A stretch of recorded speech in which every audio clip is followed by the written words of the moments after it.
Whisky వాసన వస్తుందిరా, కనీసం మౌత్ ఫ్రెష్ రా వాడు. ఇప్పుడు ఎవరికైనా మౌత్ కేసు పెట్టేది ఉందా? ఇటువంటి వాటికి మాత్రం అర్జెంటుగా ఆన్సర్ వస్తుంది కదరా నీకు.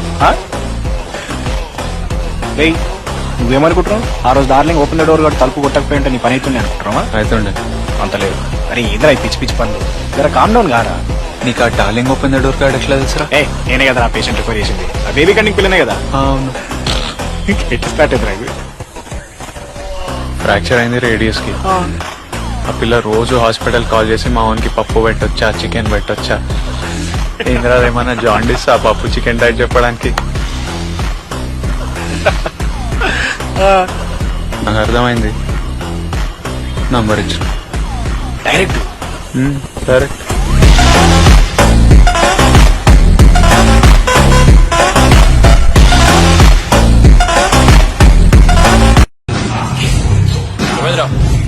ఏమైంది? ఏం కాలే.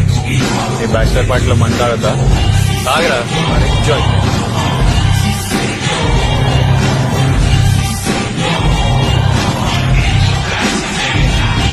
వాడు నా అన్న. మీ ఎవ్వనికి వాని గురించి తెలియదు. ఏ ఒక్కనికి వాని గురించి మాట్లాడే అర్హత కూడా లేదు. హనీమూన్కి ఎక్కడ పోయినారా? ఎక్కడికి వెళ్ళదురా. అదేంద్రా? నువ్వు వెళ్ళినావు కదా వనవాసానికి, నేను ఎక్కడికి వెళ్తా? అంటే ఇప్పుడు మీ మధ్యలో అలా ఏం లేదురా. గుడ్ న్యూస్ ఎప్పుడు మరి? ఇంకేం అనుకోలేదు.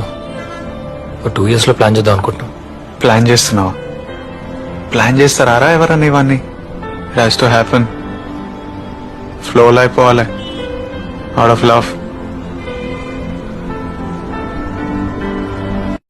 అందరు అంటుంటారు కదా, నేను నీ కోసం పుట్టా, నువ్వు నా కోసం పుట్టావని. నాకేమనిపిస్తుంది తెలుసా? నువ్వే కాదు, మీ అమ్మ నాన్న, వాళ్ళమ్మ నాన్న, వాళ్ళ తాతలు, వాళ్ళ ముత్తాతలు అందరు నా కోసం పుట్టారు. Why? To make love, to make babies who'll make babies who'll make you for me. అందరు అంటుంటారు కదా, నేను నీ కోసం పుట్టా, నువ్వు నా కోసం పుట్టావని. నాకేమనిపిస్తుంది తెలుసా? నువ్వే కాదు, మీ అమ్మ నాన్న, వాళ్ళమ్మ నాన్న, వాళ్ళ తాతలు, వాళ్ళ ముత్తాతలు అందరు నా కోసం పుట్టారు. Why? To make love, to make babies who'll make babies who'll make you for me.